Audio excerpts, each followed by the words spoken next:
Sir 2 తారీఖు వాళ్ళు application పెట్టుకుంటే 3 తారీఖు పోలీసులు తిరస్కరించారు. 4 తారీఖు హీరో కానీ హీరోయిన్ కానీ సినిమా ప్రొడ్యూసర్స్ కానీ ఎవరు థియేటర్ రావడానికి వీల్లేదు. ఈ థియేటర్లో మేము సెక్యూరిటీ ఇవ్వలేము. ఈ థియేటర్కు ఉన్నది ఒకటే దారి. ఈ దారిలో ఇంతమంది వేలాది మంది అభిమానులు వచ్చినప్పుడు మేము కంట్రోల్ చేయలేము, వద్దు అని తిరస్కరించారు. తిరస్కరించిన తర్వాత కూడా 4 తారీఖు 9:30 ప్రాంతంలో హీరో రావడం జరిగింది.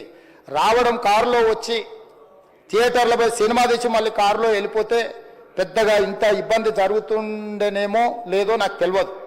కానీ ఎక్స్ రోడ్ చౌరస్తా కంటే ముందు నుంచే కారులో రూఫ్ టాప్ ఓపెన్ చేసి రోడ్ షో చేసుకుంటే థియేటర్లో పోవడంతో ఆ చుట్టుముట్టుతున్న 7-8 థియేటర్లలో ఉన్న సినిమా అభిమానులు మొత్తం ఇక్కడికే రావడంతో వేలాది మంది జమ అయ్యారు.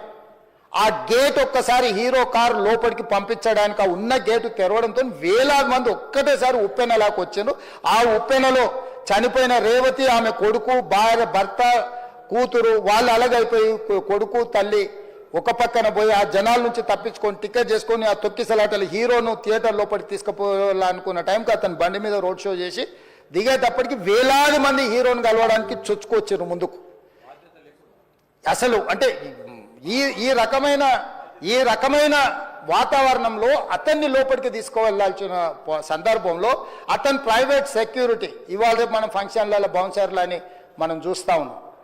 50-60 మంది సరిగ్గా లెక్క తెలియదు, 50-60 అని అంటున్నారు, నెంబర్ 4 ఎక్కువ తక్కువ.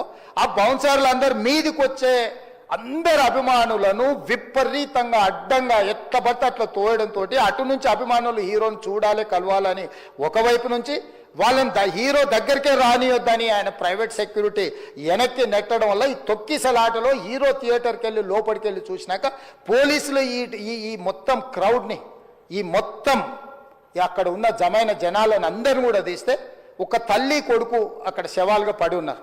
ఆ తల్లి అంత తొక్కిసలాటలు కూడా నేను ఆ వీడియో చూసిన ఆ తల్లి లోపలికి వచ్చినప్పుడు కొడుకు చేయి పట్టుకొని ఎంత జాగ్రత్తగా కొడుకుని తీసుకొని వస్తుందో తల్లి ప్రేమ ఎట్లుంటుందో అక్కడ నాకు చూసి నాకు అర్థమైంది. ఆ శవాలుగా మారిన తల్లి కొడుకు చెయ్యి ఇడవలే అధ్యక్ష, అట్లే చెయ్యి బిగ్గర పట్టుకొని పోలీసు వెళ్ళి చూస్తే ఆ తల్లి ఆ పిల్లగాడు ఆ తల్లి ఆ చెయ్యి వదలకుంటే కన్నబిడ్డను పట్టుకుని తల్లి చచ్చిపోయింది అధ్యక్ష. అట్లాంటి సిచ్యువేషన్లో పోలీసులు తల్లిని కొడుకుని హాస్పిటల్కి అక్కడ ఫస్ట్ ఎయిడ్ ట్రీట్మెంట్ చేసిండ్రు. పోలీసులు ఏం డాక్టర్లు కాదు, హుటాహుటిన తరలించిండ్రు. హాస్పిటల్కి వెళ్ళిన తర్వాత తల్లి చచ్చిపోయింది, పిల్లోడు కోమాలు ఉండు. ఆల్మోస్ట్ పోలీసులు పిల్లవాడు కూడా చచ్చిపోయింది అనుకున్నారు. బ్రెయిన్ డెడ్ అయింది, ఆక్సిజన్ అందక ఆ అబ్బాయికి. సో ఆ సిచ్యువేషన్లో వెనక్కి పోలీసులు వచ్చి హీరో గారికి విషయాన్ని తెలియజేసి హీరో గారు వెళ్ళిపోతే హీరో ఎందుకు వెళ్ళిపోవాలనుకున్నారు పోలీసులు అంటే ఇంకా వేలాది మంది అభిమానులు అక్కడనే ఉన్నారు. హీరో గారు థియేటర్లో కూర్చొని ఉండడం వల్ల సినీ ప్రముఖులు ఉండడం వల్ల ఈ బయట జమైన వేలాది మంది అభిమానులు అక్కడి నుంచి పోకుండా అక్కడనే ఉండడంగా థియేటర్ లోపల కూడా బాల్కనీలో టాప్ బాల్కనీలో హీరో కూర్చుంటే కింద నేల కింది నుంచి పై వరకు వెనక్కి తొక్కుట పైకెక్కి హీరో చేతులు కలపాలని కోతులు ఎగబడ్డట్టు కోట మీదకి కోతులు ఎగబడ్డట్టు ఉల్టా పైకి తొక్కిసలాట జరిగింది అధ్యక్ష. థియేటర్ వాళ్ళు పోలీసులను హీరో దగ్గరికి వెళ్ళి చెప్పడానికి కూడా అనుమతి ఇవ్వకుండా థియేటర్ వాళ్ళు పోలీసులను బ్లాక్ చేశారు అధ్యక్ష. ఎప్పుడైతే హాస్పిటల్లో తల్లి చచ్చిపోయిన పిల్లగాడు కూడా ఆల్మోస్ట్ చావు నోట్లో ఉన్నాడు అని తెలిసి పోలీసులు వచ్చి ఏసీపీ వెళ్ళి చెప్పడానికి పోతే థియేటర్ సిబ్బంది లేదు హీరో దగ్గరికి వెళ్ళడానికే వీళ్ళదని చాలాసేపు పోలీసులను కూడా హీరో దగ్గరికి పోనీయలేదు అధ్యక్ష వాళ్ళ ప్రైవేట్ వీళ్ళు. చివరికి ఏసీపీ కోపం వచ్చేసి మిమ్మల్ని అందరిని తీసి లోపల వేయాల్సి వస్తుందని చెప్పిపోయి హీరోకు ఏసీపీ క్లియర్గా ఇద్దరు చనిపోయినరు, మీరు ఇక్కడ కూర్చుంటే థియేటర్లోనగా థియేటర్ బయట ఉన్న వేలాది మంది ఈ సినీ అభిమానులను మేము కంట్రోల్ చేయలేకపోతున్నాం, ల్యాండ్ ఆర్డరు శాంతి భద్రతలు చేయి దాటిపోయినాయి, మేము లాఠీ చార్జ్ చేయాల్సిన పరిస్థితి ఉంది, మీరు దయచేసి వెళ్ళిపోండి, వచ్చిండ్రు చూసిండ్రు కదా వెళ్ళిపోండి అంటే లేదు నేను సినిమా అయిపోయే వరకు ఇట్లే కూర్చుంటానని పోలీసులతో చెప్పిండని సిటీ కమిషనర్ నాకు చెప్పడం జరిగింది అధ్యక్ష.